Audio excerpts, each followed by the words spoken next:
बारिश हो रही है और तेज हवा चल रही है। घनश्याम अपने खेत में पके भुट्टे तोड़ रहा है। वो थका हुआ और गीला लग रहा है। दूर छप्पर के नीचे सुखी खड़ा है और घनश्याम को एक मुस्कान के साथ देख रहा है। हे भगवान, ये क्या हो गया? अगर ये सारे मक्के भीग गए तो मैं बर्बाद हो जाऊंगा। मेरी पूरे साल की मेहनत पानी में मिल जाएगी। सुखी मजाक उड़ाते हुए बोलता है। अरे घनश्याम, क्यों इतनी मेहनत कर रहे हो? इस तूफानी बारिश में तुम्हारे मक्के वैसे भी कोई नहीं खरीदेगा। सब सड़े हुए मक्के बोलकर छोड़ देंगे। घनश्याम को कुछ देर के लिए बुरा लगता है, लेकिन वो सुखी की बात को नजरअंदाज करके अपना काम करता रहता है। नहीं, मैं हार नहीं मान सकता। मुझे ये सारी फसल घर पहुंचानी होगी। तारिका और मेरे घर का खर्च इसी पर चलता है। घनश्याम, मेरी बात मानो। ये भीगे हुए मक्के अब किसी काम के नहीं है। इसको यहीं छोड़ दो और घर जाकर सो जाओ, क्योंकि बारिश तो पूरे 2 दिन चलेगी।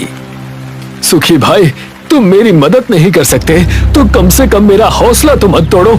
मैं अपनी मेहनत को ऐसे मिट्टी में मिलने नहीं दे सकता। घनश्याम सारे भुट्टे एक बोरी में भर लेता है और अपने घर की तरफ चल पड़ता है। सुखी उसे जाते हुए देखता है और हंसने लगता है। घनश्याम भुट्टों की बोरी लेकर घर लौट आता है। वो बोरी को नीचे रख देता है। वो पूरी तरह भीगा हुआ है और ठंड से कांप रहा है। तभी तारिका उसके पास तौलिया और सूखे कपड़े लेकर आती है। तारिका उसे देखकर चिंतित नजर आती है। आप तो पूरे भीग गए हैं। इतनी तेज ठंड में कौन इतना काम करता है?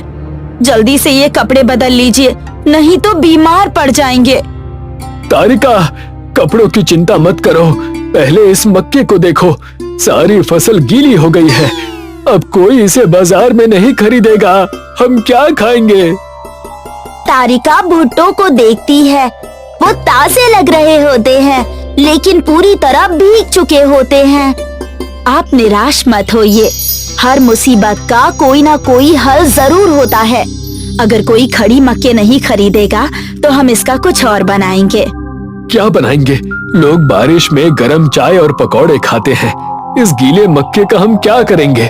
ये तो खराब हो जाएगी। तारिका कुछ देर सोचती है और फिर हम इस मक्के का एक नया पकवान बनाएंगे। कुछ ऐसा जो इस ठंड में सबको गर्मी देगा। हम बनाएंगे गरम और मसालेदार भुट्टा सूप। भुट्टा सूप? हमारे गांव में तो किसी ने कभी ऐसा नाम नहीं सुना। क्या लोग इसे पसंद करेंगे? आप देखना, ये सबको पसंद आएगा। आप जल्दी से कपड़े बदलिए, मैं तैयारी शुरू करती हूँ। घनश्याम कपड़े ले लेता है और अंदर चला जाता है। तारिका भुट्टे का सूप बनाने की तैयारी शुरू करती है। वो एक तेज चाकू से सारे भुट्टों का दाना निकालकर बड़े बर्तन में जमा कर लेती है। कपड़े बदलने के बाद घनश्याम भी उसका साथ देने लगता है।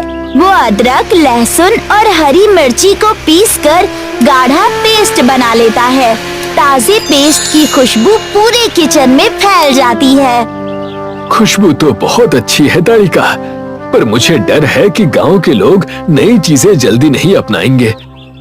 डरिए मत जी, बारिश के मौसम में सबको कुछ गरम और चटपटा चाहिए होता है।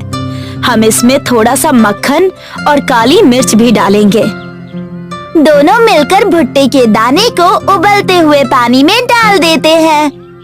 घनश्याम दानों को अच्छी तरह पकाने के लिए उन्हें चलाता रहता है। भुट्टे का स्टार्च पानी को गाढ़ा करने लगता है। कुछ ही देर में सूप तैयार हो जाता है। अब इसमें मसाले डालने से इसका स्वाद और बढ़ जाएगा। तारिका सूप में मिर्च का पेस्ट और थोड़ी काली मिर्च और नमक डाल देती है। कुछ ही देर में सूप अच्छी तरह उबलने लगता है। घनश्याम और तारिका ताजा सूप चख कर देखते हैं। वाह, इसका स्वाद तो काफी बढ़िया है और ये स्वादिष्ट होने के साथ साथ पौष्टिक भी होगा। चलिए अब इसको एक बड़े से डब्बे में भर लीजिए। हम इसे गांव के चौपाल पर लेकर जाएंगे। घनश्याम सूप को एक बर्तन में डाल देता है और उसे गर्म रखने के लिए उस पर ढक्कन लगा देता है। शाम हो जाती है। गांव की चौपाल में छोटे लाल और सुखी एक छप्पर के नीचे बैठे गरम चाय पी रहे होते हैं। बारिश अभी भी जोरों से हो रही होती है। ऐसी बारिश तो मैंने गांव में बहुत सालों बाद देखी है। हाँ छोटे लाल भाई, पूरे गांव में सन्नाटा है। तभी घनश्याम और तारिका अपनी हाथ गाड़ी पर सूप का बर्तन लेकर वहाँ पहुँचते हैं। दोनों बारिश से बचने के लिए छप्पर के नीचे आते हैं। सूप की खुशबू पूरी चौपाल में फैलने लगती है। अरे घनश्याम, ये क्या खुशबू है? ये तारिका के हाथ का जादू है। इसे कहते हैं भुट्टा सूप। भुट्टा सूप? ये कैसा नाम है भाई?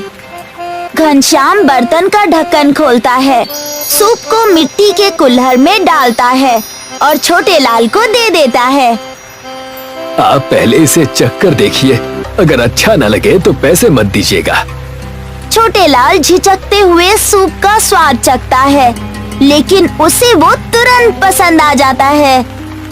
वाह, ये तो कमाल है। इसे चख कर तो ऐसा लग रहा है जैसे शरीर में नई जान आ गई। क्या सच में? तुम झूठ तो नहीं बोल रहे? तुम खुद पी कर देखो, ऐसा स्वाद कहीं और नहीं मिलेगा। घनश्याम सुखी को भी सूप देता है। सुखी सूप का एक घूंट पीता है और उसे भी वो बहुत पसंद आ जाता है। ये तो सच में बहुत बढ़िया है। घनश्याम, इसे तुमने कैसे बनाया? ये हमारे घर का राज है सुखी भाई। अगर और चाहिए तो सिर्फ 5 रुपए का एक कुल्हड़ मिलेगा। सुखी को सूप का स्वाद बहुत पसंद आता है, लेकिन उसे उसके पैसे देने का विचार बिल्कुल पसंद नहीं आता। रात को सुखी अपने घर के चूल्हे के सामने खड़ा होता है। चूल्हे पर पानी उबल रहा है और उसके पास कुछ सड़े हुए भुट्टे रखे हैं। घनश्याम इस गांव का सबसे गरीब किसान है, तब भी सब उसी की तारीफ कर रहे हैं। मैं भी भुट्टा सूप बनाऊंगा और उससे ज्यादा पैसे कमाऊंगा। सुखी भुट्टे के दाने उबलते हुए पानी में डाल देता है और उसे चलाने लगता है, लेकिन इस बार पानी से धुआं उठने लगता है और सड़े हुए भुट्टों की बदबू फैल जाती है। सुखी अपना सूप चख कर देखता है। ये क्या? ये तो बिल्कुल जहर जैसी है, बिल्कुल भी स्वाद नहीं है। शायद घनश्याम अपने सूप में कोई जादुई मसाला डालता होगा। मैं कल ही पता लगाऊंगा। अगली सुबह घनश्याम और तारिका किचन में फिर से सूप बना रहे होते हैं। बाहर अभी भी तेज बारिश हो रही होती है। सुखी खिड़की के कोने से छुपकर देख रहा होता है। वो तारिका को सूप में थोड़ा काला पाउडर डालते हुए देखता है। जैसे ही तारिका सूप चलाती है, तभी बाहर से किसी की आवाज आती है। अरे घनश्याम भाई, कहाँ हो? ये आवाज सुनते ही घनश्याम और तारिका दोनों किचन से बाहर चले जाते हैं। तभी सुखी आगे बढ़ता है। उसे लगता है कि डिब्बे में रखा हुआ काला पाउडर जादुई है। वो किसी तरह खिड़की से उस डिब्बे को उठा लेता है। सुखी डिब्बा चोरी करने में सफल हो जाता है और उसके चेहरे पर एक मुस्कान आ जाती है। अब घनश्याम को मजा चखाऊंगा। जैसे ही वो डिब्बा खोलकर उसके अंदर देखने वाला होता है, तभी एक हाथ उसके कंधे पर आ जाता है। सुखी चौंक जाता है और तुरंत मुड़कर देखता है। वहाँ कोई और नहीं बल्कि गज्जू भाई खड़े होते हैं। मेरे रहते हुए चोरी? कहा था ना, चोरी करना बुरी बात होती है। गज्जू भाई उसके हाथ से डिब्बा छीन लेता है और सुखी के चेहरे पर एक जोर का मुक्का मारता है। सुखी घनश्याम, तारिका और छोटे लाल के सामने गिरता है। तीनों सुखी को देखकर हैरान हो जाते हैं। उनकी नजर गज्जू भाई पर जाती है, जो अपने हाथ में वो डिब्बा पकड़े खड़े होते हैं। गज्जू भाई, ये क्या? क्या बात है? ये सुखी अपनी आदत से बाज नहीं आएगा। ये तुम्हारे रसोई से ये डिब्बा चुरा रहा था। ये डब्बा? पर सुखी, तुमने ऐसा क्यों किया? मैं भी तुम्हारी तरह भुट्टे का सूप बनाकर पैसे और वाहवाही बटोरना चाहता था, पर मुझसे बनी नहीं, इसीलिए मैंने ये जादुई मसाला चुराने की कोशिश की। सुखी, कामयाबी का कोई सरल रास्ता नहीं होता और इस डिब्बे में कोई जादुई मसाला नहीं, बल्कि पिसी हुई काली मिर्च है। सुखी हैरानी से सबकी तरफ देखता है।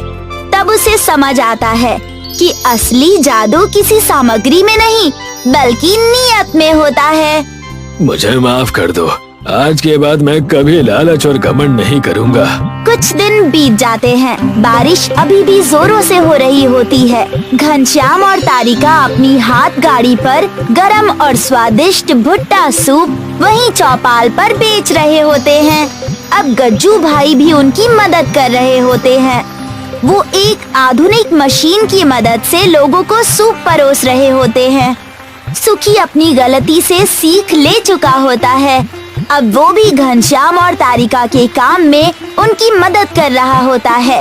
अय्यो, दादाजी के मशीन से तो ये सूप देना और अभी आसान हो गया है। सब मिलकर खुशी खुशी काम करते हैं। इसी के साथ ये कहानी समाप्त होती है।